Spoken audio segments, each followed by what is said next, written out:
मुझे किस्मत पर तनिक भी भरोसा नहीं। कामयाबी की मंजिल को मुझे अपने पैरों से नापना है। चलिए दोस्तों, बढ़ते हैं और हिंदी साहित्य के इतिहास के महत्वपूर्ण प्रश्नोत्तर पढ़ते हैं। उन्मुक्त सियाराम शरण गुप्त जी का काव्य है वास्तव में प्रयोगवाद का जन्म। वास्तव में प्रयोगवाद का जन्म या वास्तविक प्रयोगवाद का जन्म 1947 में जो प्रतीक पत्र है उसके प्रकाशन से माना जाता है।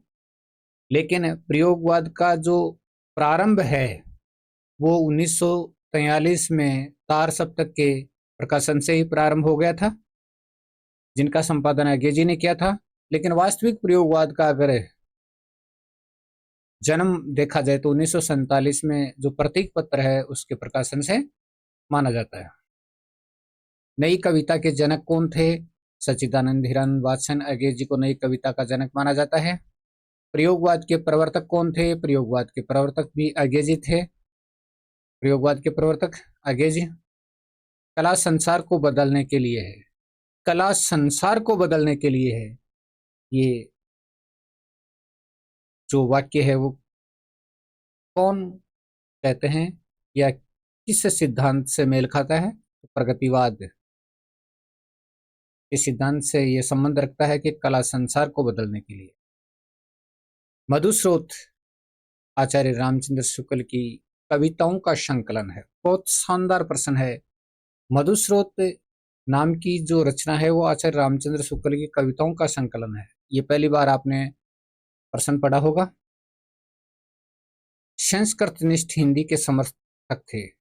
संस्कृत निष्ठ हिंदी के समर्थक थे राजा लक्ष्मण सिंह थे, यानी जिसमें ज्यादातर संस्कृत के शब्द हो, ऐसी हिंदी के समर्थक कौन थे? राजा लक्ष्मण सिंह। कलिराज सभा बालकृष्ण भट्ट का नाटक है कलिराज सभा। जासूसी उपन्यासकार के रूप में जाने जाते हैं गोपाल राम गहमरी। गोपाल राम गहमरी को जासूसी उपन्यासकार के रूप में जाना जाता है। तिलिस्मी उपन्यासकार के रूप में जाने जाते हैं देवकी नंदन खत्री को तिलिस्मी उपन्यासकार के रूप में जाना जाता है।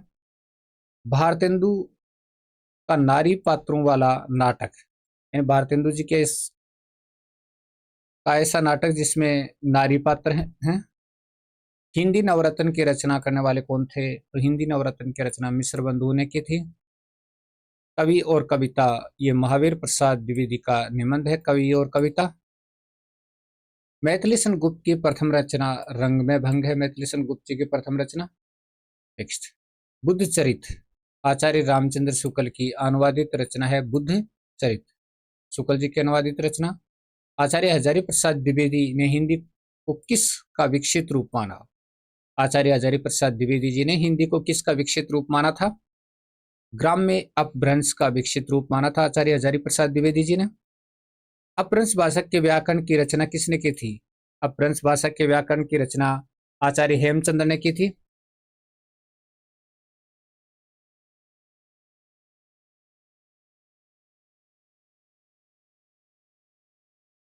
आचार्य हेमचंद्र ने। चलिए नेक्स्ट, शब्दानुशासन किसकी रचना है? शब्दानुशासन रचना के रचनाकार कौन है?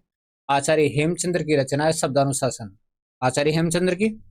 नेक्स्ट, हिंदी के उद्भव में अपभ्रंश भाषा का प्रधान स्थान किसने माना? हिंदी के उद्भव में अपभ्रंश भाषा का प्रधान स्थान मानने वाले कौन थे? तो ये मिश्र बंधु थे जिन्होंने हिंदी के उद्भव में अपभ्रंश भाषा का प्रधान स्थान माना था। शिव सिंह सरोज की रचना किसने की? शिव सिंह सरोज की रचना शिव सिंह सेंगर ने की थी। शिव सिंह सरोज की रचना। शिव सिंह सरोज का प्रकाशन कब हुआ?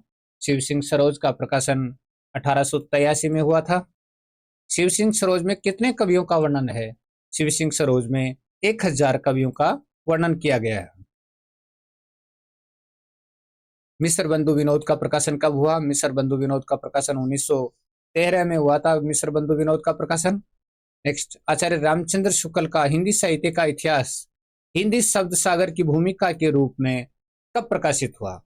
तो आचार्य रामचंद्र शुक्ल का हिंदी साहित्य का इतिहास हिंदी शब्द सागर की भूमिका के रूप में कब प्रकाशित हुआ था? ये 1929 में प्रकाशित हुआ था।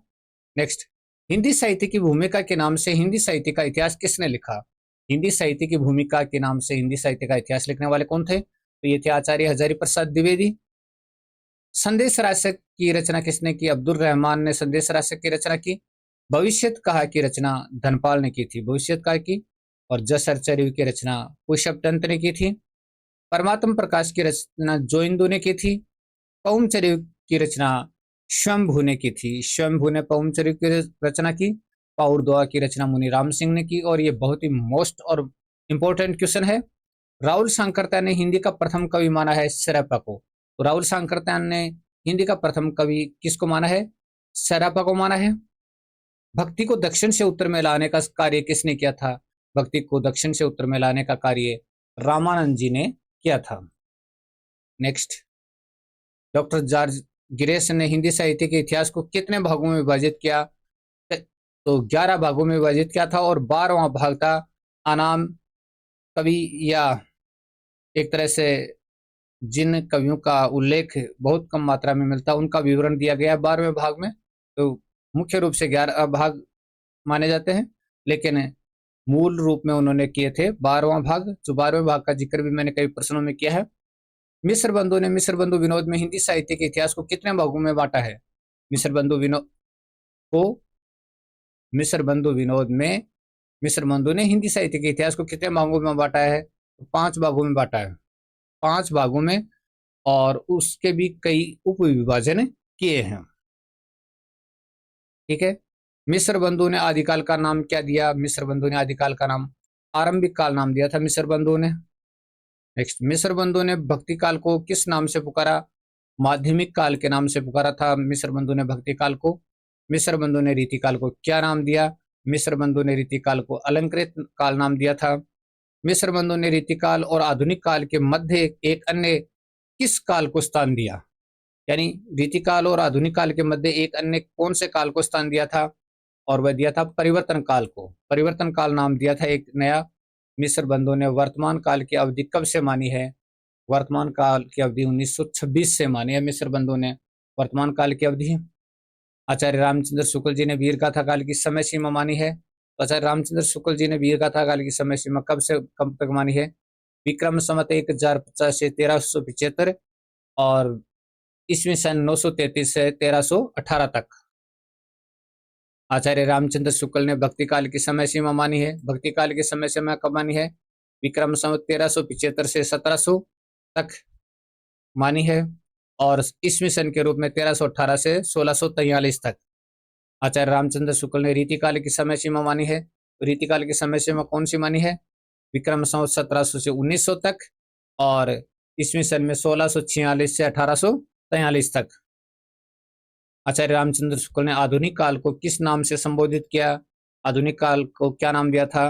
गद्य काल के नाम से संबोधित किया था आधुनिक काल को, गद्य काल के नाम से। जयचंद्र प्रकाश के रचनाकार कौन हैं? भट्ट केदार हैं। खुमानडासो की रचना किसने की?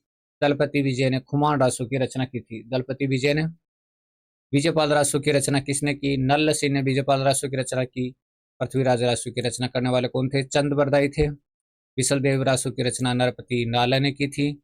और हमीर रासो की रचना सारंगधर ने की थी, हमीर रासो की रचना। जयमेंग जसचंद्रिका की रचना मधुकर कवि ने की थी। और कीर्ति पताका की रचना विद्यापति ने की थी। विद्यापति पदावली की रचना विद्यापति ने की और कीर्ति पताका भी विद्यापति की ही रचना है। पर माल रासो की रचना जगन्निक ने की थी। खुसरो की पहेलियां अमीर खुसरो की रचना है। और आचार्य हजारी प्रसाद द्विवेदी ने आदिकाल का नाम आदिकाल दिया था। आदिकाल का नाम आदिकाल आचार्य हजारी प्रसाद द्विवेदी ने दिया। राहुल सांकरत्यान ने सिद्ध सामंत काल नाम दिया था। डॉक्टर रामकुमार वर्मा ने संधिचारण काल नाम दिया था आदिकाल का। और आचार्य महावीर प्रसाद द्विवेदी ने बीज वपन काल नाम दिया था आदिकाल का। चंद्रधर शर्मा गुलेरी जी ने अपभ्रंश काल नाम दिया था।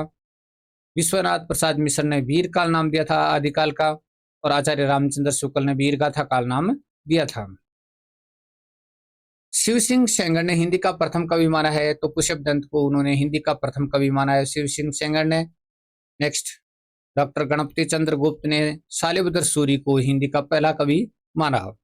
डॉक्टर गणपति चंद्र गुप्त ने शालिभद्र सूरी को हिंदी का पहला कवि माना। तो शालिभद्र सूरी को। और भरतेश्वर बाहुबली राज की रचना किसने की? शालिभद्र सूरी ने भरतेश्वर बाहुबली राज की रचना की। मिश्र बंधु ने अपने ग्रंथ नवरत्न हिंदी नवरत्न में हिंदी का प्रथम कवि किसे माना है? चंद बरदाई को उन्होंने प्रथम कवि माना है। मिश्र बंधु ने अपने ग्रंथ हिंदी नवरत्न में हिंदी का प्रथम कवि किसे माना है? चंद बरदाई को माना है। मिश्र बंधु ने हिंदी का प्रथम महाकाव्य किसे माना है? पृथ्वीराज रासो को माना है हिंदी का प्रथम महाकाव्य। हिंदी साहित्य का आलोचनात्मक इतिहास किसने लिखा? डॉक्टर रामकुमार वर्मा ने, और इसका प्रकाशन 1938 में हुआ था। डॉक्टर रामकुमार वर्मा ने हिंदी का प्रथम कवि किसको माना है? स्वयंभू को उन्होंने हिंदी का प्रथम कवि माना है। डॉक्टर रामकुमार वर्मा ने स्वयंभू को हिंदी का प्रथम कवि माना है। नेक्स्ट क्वेश्चन, दोहा कोश की रचना किसने की थी? दोहा कोश की रचना सरपा ने की थी। दोहा कोश की रचना चर्यापद की रचना किसने की? सरपा ने की थी। और रिठ नेमिचर्यु की रचना किसने की? रिठ नेमिचर्यु की रचना स्वयंभू ने की थी। रिठ नेमिचर्यु की रचना। पौमचर्यु में किसका वर्णन है? पौमचर्यु में राम कथा का वर्णन है। पौमचर्यु में। स्वयंभू छंद की रचना किसने की? स्वयंभू ने स्वयंभू छंद की रचना की थी।